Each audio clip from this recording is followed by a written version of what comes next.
Family, and for all of us who continue to believe in his legacy. We are here because we care. We are here because we believe that President Duterte, while not perfect, served the Filipino people with sincerity, hard work, and a deep love for our country. His strong leadership brought significant change, and his courage to take on challenges, often at great personal cost, has earned the respect and loyalty of many, both in the Philippines and abroad. Tonight's event is a peaceful expression of support, a combination of prayer, reflection, and celebration.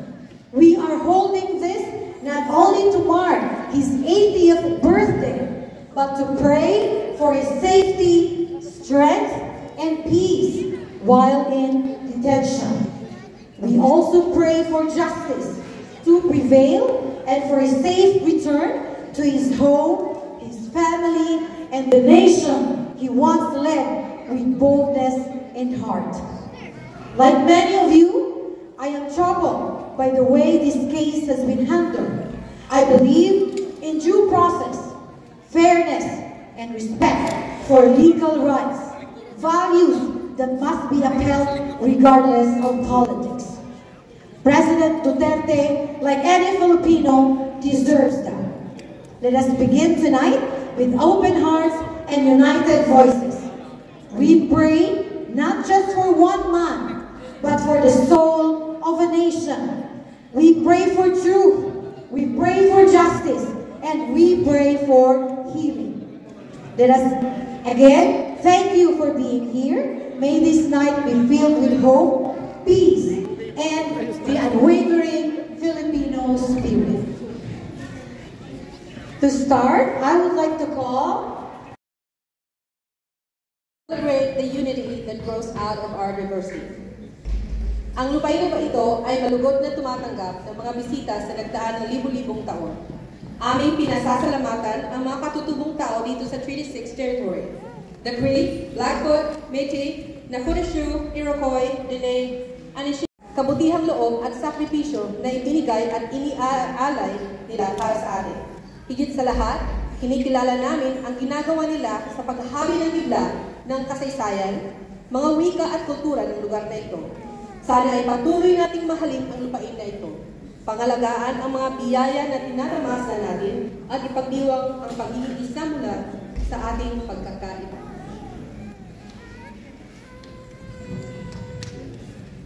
Thank you, Miss Dorothy. I think her Tagalog sounds better than mine. Don't you agree? Okay, kumusta na? Old stories from home, and we would like to inform everyone that we're only allowed to occupy or use the gymnasium for the purpose of today's activities. Washrooms, I think you already know, right? Nasa likod, okay, at the back, not hard to find. Exits, there's 4 exits. 1, 2, 3, 4. And we strongly encourage to help us, okay, stack the chairs and clean up our garbage after the event. All right, here you go. For our but also on the legacy he has created. A leader who did his own not just for Davao, but for the entire Filipino nation. When I think of the words, I am not a Filipino for nothing, I feel a deep connection to them. These words are a reminder that imparted to us his courage, his unwavering dedication, and his deep love for the Filipino people. A few minutes ago, a good friend of mine from the office of the Vice President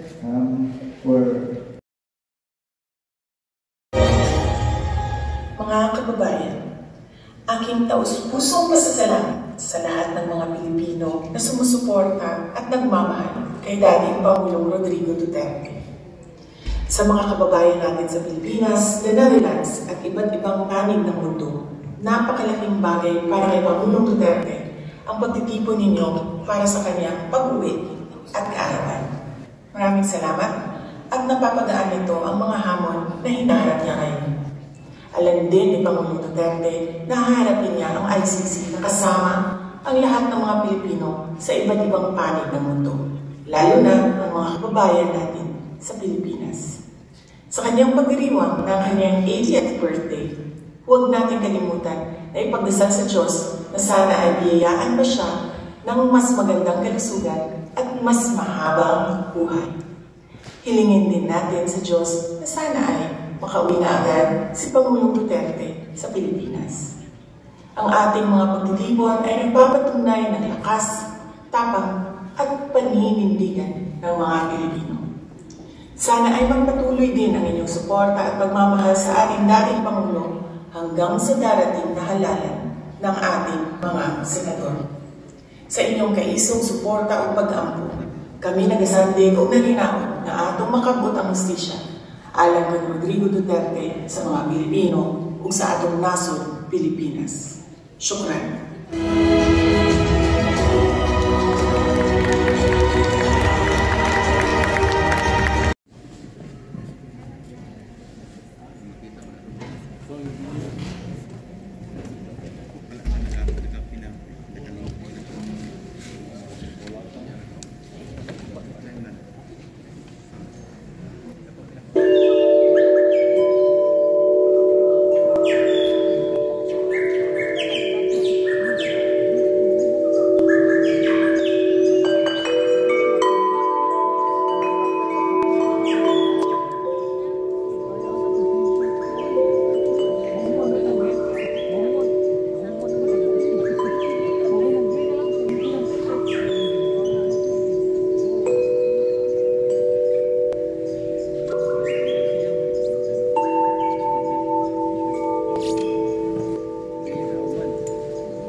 As we gather here today, from diverse paths and faith traditions, united by our shared love for our country and a common desire for peace and understanding.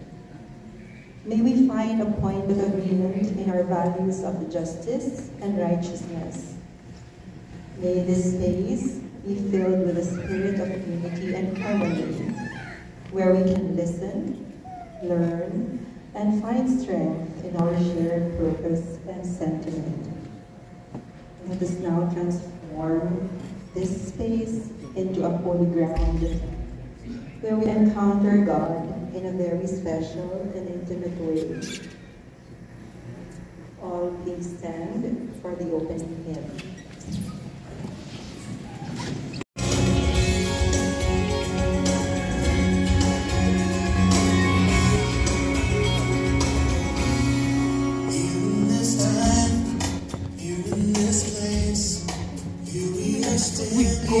Face to face, here in our hearts, here in our lives, our God is here.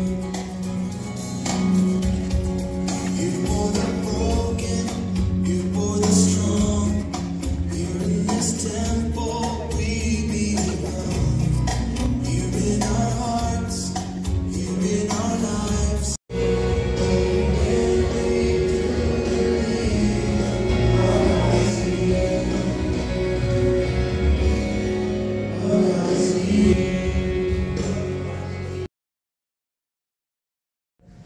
The Lord said, I take thoughts of peace and not of affliction. You will call upon me, and I will answer you, and I will lead back your captives from every place. First in sorrow and concern for the unrest in our beloved country, the Philippines, we turn our hearts to the Father, trusting that He knows our very need. Let's pray. God of many names, come to us, be with us, move us in the ways of loving kindness, peace, and justice. We pray for all those who fear for tomorrow, that your spirit of comfort will come. We pray for those in power. We pray for wisdom, discernment, and compassion to guide their decisions. Most of all, we pray that in your chosen time, you will put order, reconciliation, and peace to the chaos, division, and unrest that have plagued our nation. Amen.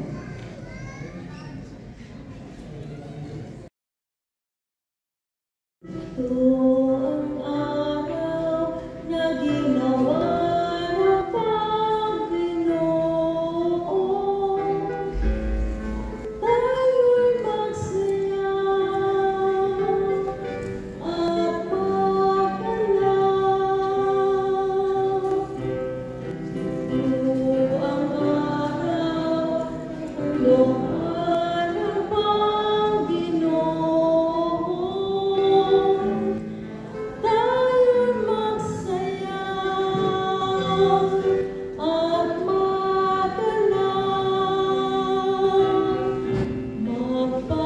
Magpasalamat kayo sa Panginoon. Putihin siya, kanyang gawa'y walang hanggan. Sabihin na at magalaw.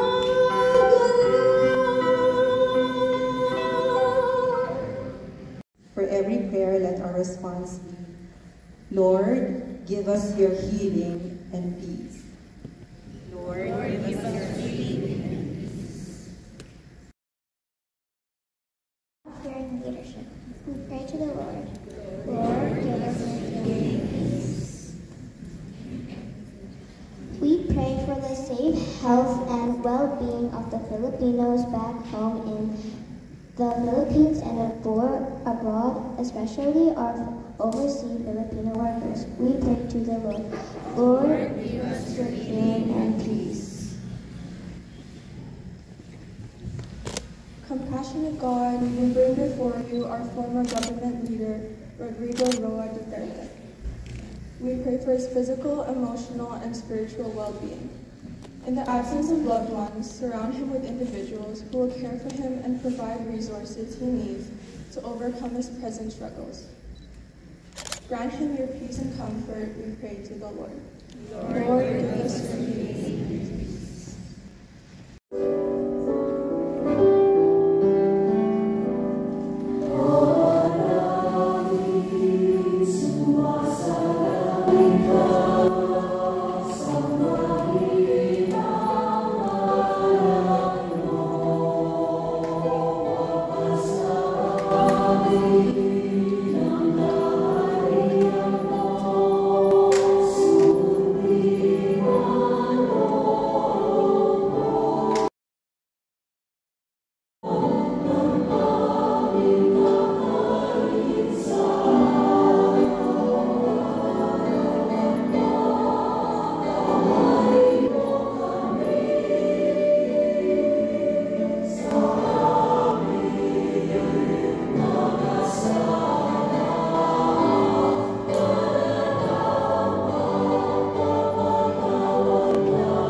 Source our heart, let us share with each other a silent peace. Peace be with you.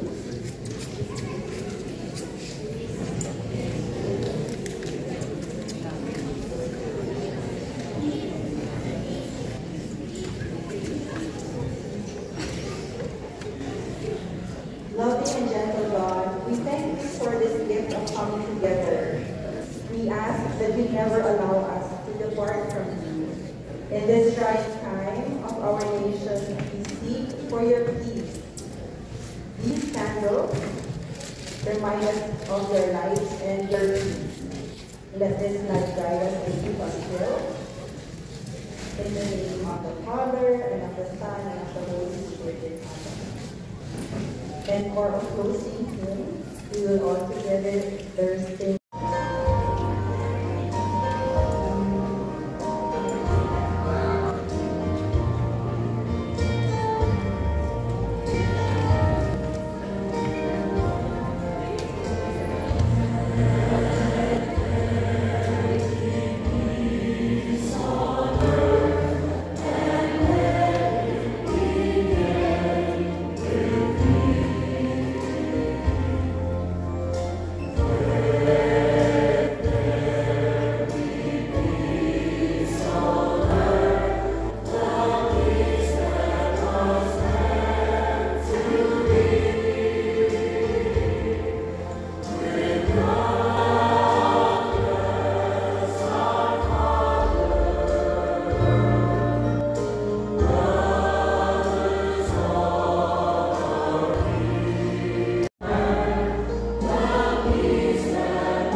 napaintindi ko lang na iba kasi yung kultura dun sa Luzon. Mayabang kasi kami doon. Akala namin kasi nandun yung gobyerno, nandun yung Malacanang, mas sikat kami, mas mataas kami. Case in point si Richard Hidalgo. Hindi niya alam na sinasabi niya, so ako na po, humingi na po ang matin. Hindi niya alam kung ano sinasabi. Having said that, pag nasa field kami, ang mga Bisaya, ang mga taga Mindanao, alam ko kung paano sila magsalita. Hindi kasi Tagalog yung native language, kaya yung mga taga Luzon akala nila magaspang magsalita, mayabang, hindi magalang. Ang gusto mo is paundarin yung bayan, paano ba?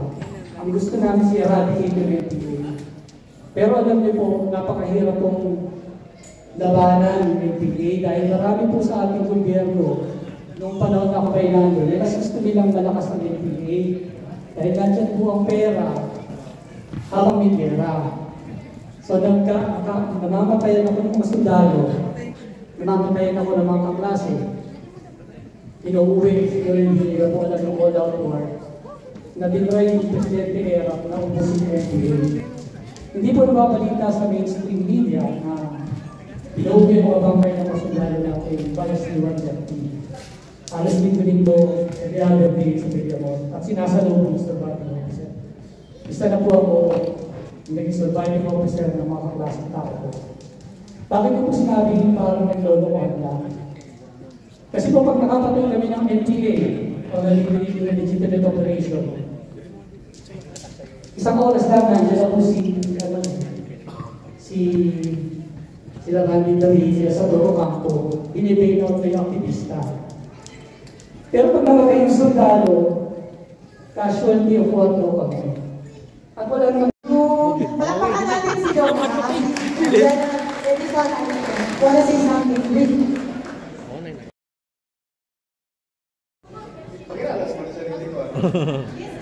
From Abra, Ilocano Garon. Ilocano ito eh. But served in Mindanao. Samato, pinangalan ko sa Samato. Served kami sa Samato. Now, okay. Ito i-correct ko lang. I retired as police colonel. For purposes of pay, naging general. Pero hindi ako pwede official na tatawagin ng general as pero okay. Yan ang resulta kung labanan mo yung korupsyon. Pagkakaso ka. I will repeat. Kung nasa servisyo ka, dahil sinabi ng kasama natin ng military dito, pag kinalaban mo yung tama, marami kang nalaman. Kasi halos lahat doon sa loob, mayroon na silang 3 o'clock. Ano yun? 3 o'clock. Sino na nag-customs dito na Gagaya? Wala. Hindi na natin yung 3 o'clock. 3 o'clock ang schedule. Lahat ng bukas sa customs o sa Gagaya, hindi ka makapasok doon kung import-export ka, kung hindi ka dadaan ng broker. Nakuha niyo yun? Kung hindi ka dadaan ng Kaya ko ani, bisdak yun eh. Thank you so much, my friend, Madam Joji. Hello, everyone. Hep hep. Hooray! Buhay na buhay. I want that life, right? Gutom na ba ang lahat? Uhaw na ba ang lahat? Malapit na ako matapos. Ito magagala. I will be giving you English and Tagalog. Sabi ni Dale, when he don't speak Bisaya, they cannot understand. By the way, I'm purely Bisaya. From Cagayan de Oro City, the land of golden friendship. Sino dito? Cagayanon, Tiyaga Cagayan, right? But my husband is from Malaybalay City, Bukidnon, where I was a teacher in the Department of Education. So my life, I will share it with you for the first time. Dealing with different Sabi nga ni General, sabi ni yung ating mga speaker, they are the ones who caught, who killed for those NPAs. I am the only one who taught them to be a better person outside in the classroom. So we'll start with, I request the slide.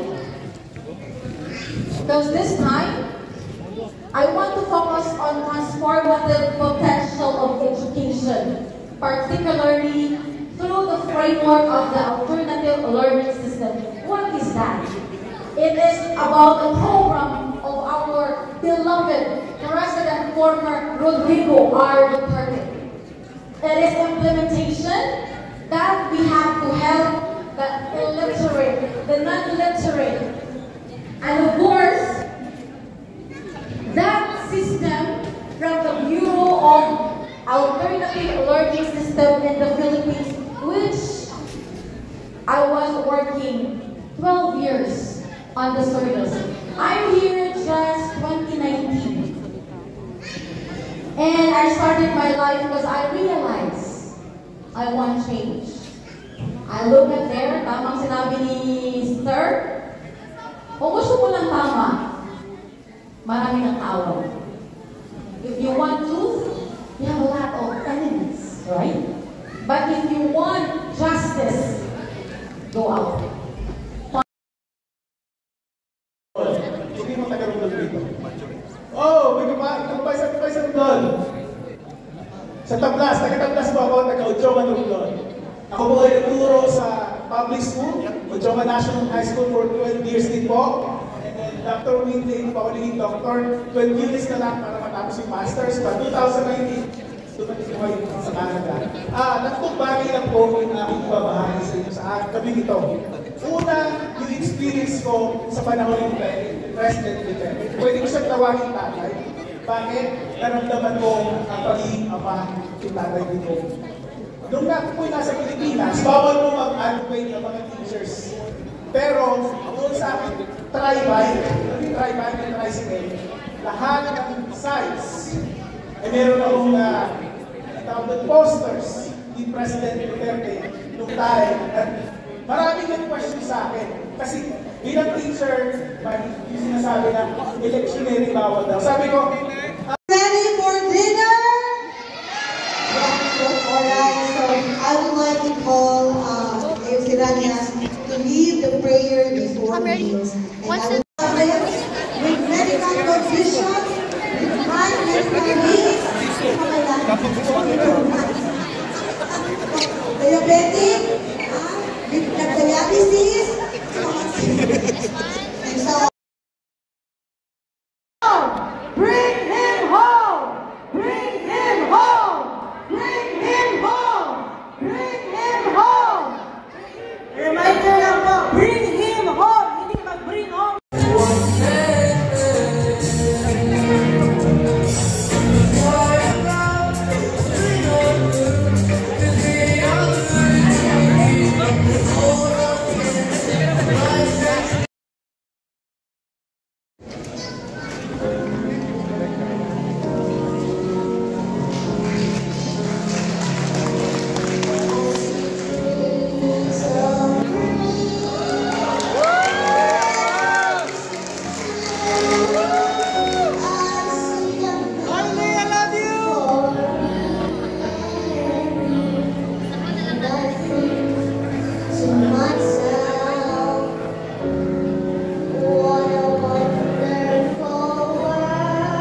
And then when you sing, sing with meaning. Okay?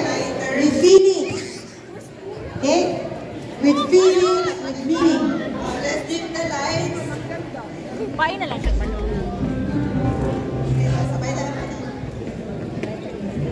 Pagka-exit ha, tanawa ang 4 ka-exit.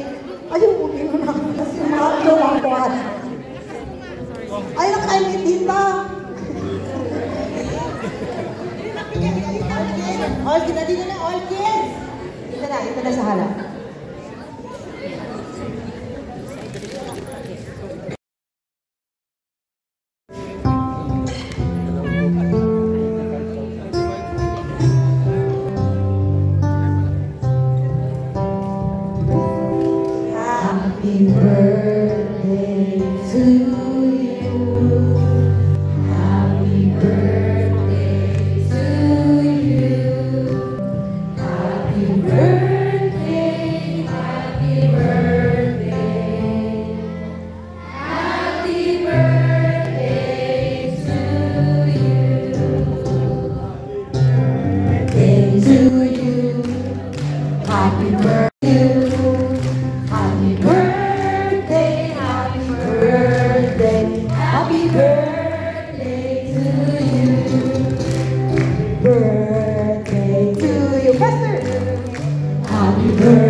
andyan kayo dahil sumusuporta kayo sa tatay ko. Birthday niya ngayon, masaya ako, nakasama ko kayo na mag-celebrate ng birthday niya.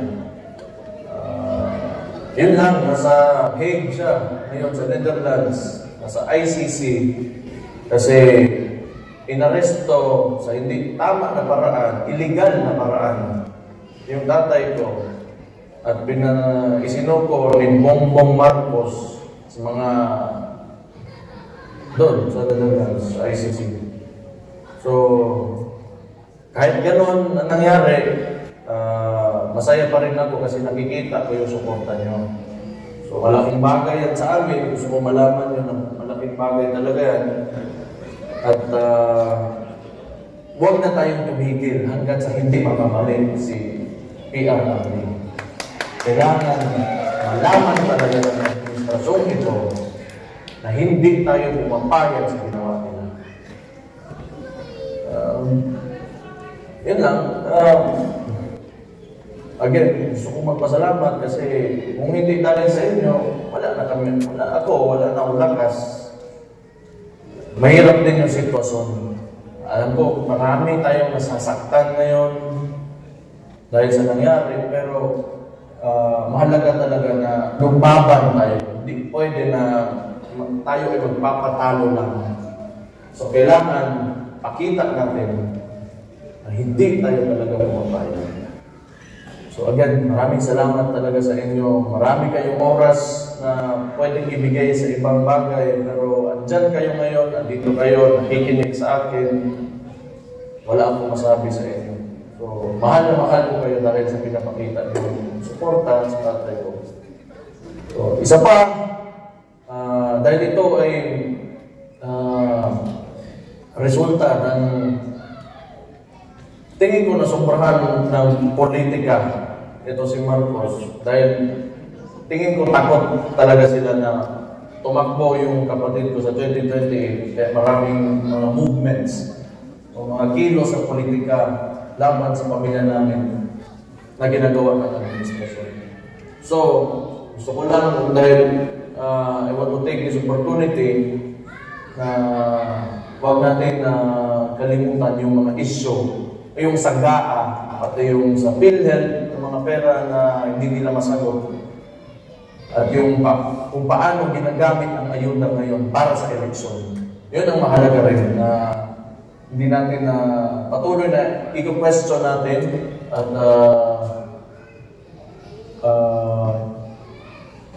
bigyan ng pansin. So, yun lang. Sa lahat ng kasama namin ngayon na nagse-celebrate ng birthday ng tatay ko. Again, mahal na mahal ko kayo dahil alam ko mahal na mahal niyo yung tatay ko. Malaking bagay yan sa amin. So, thank you very much and God bless you all and mabuhay kayong lahat ng Pilipino.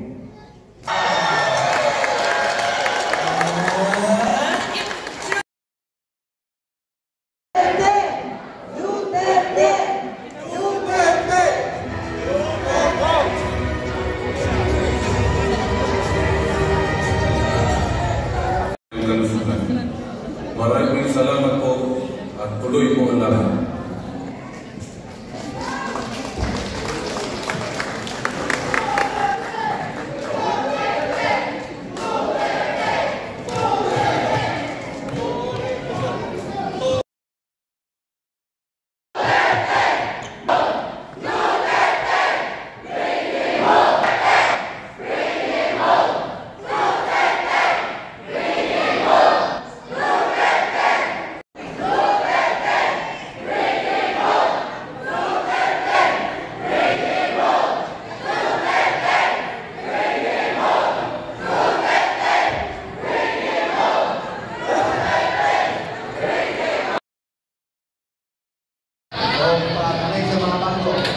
Salamat! Ingat, ingat! Sige ha!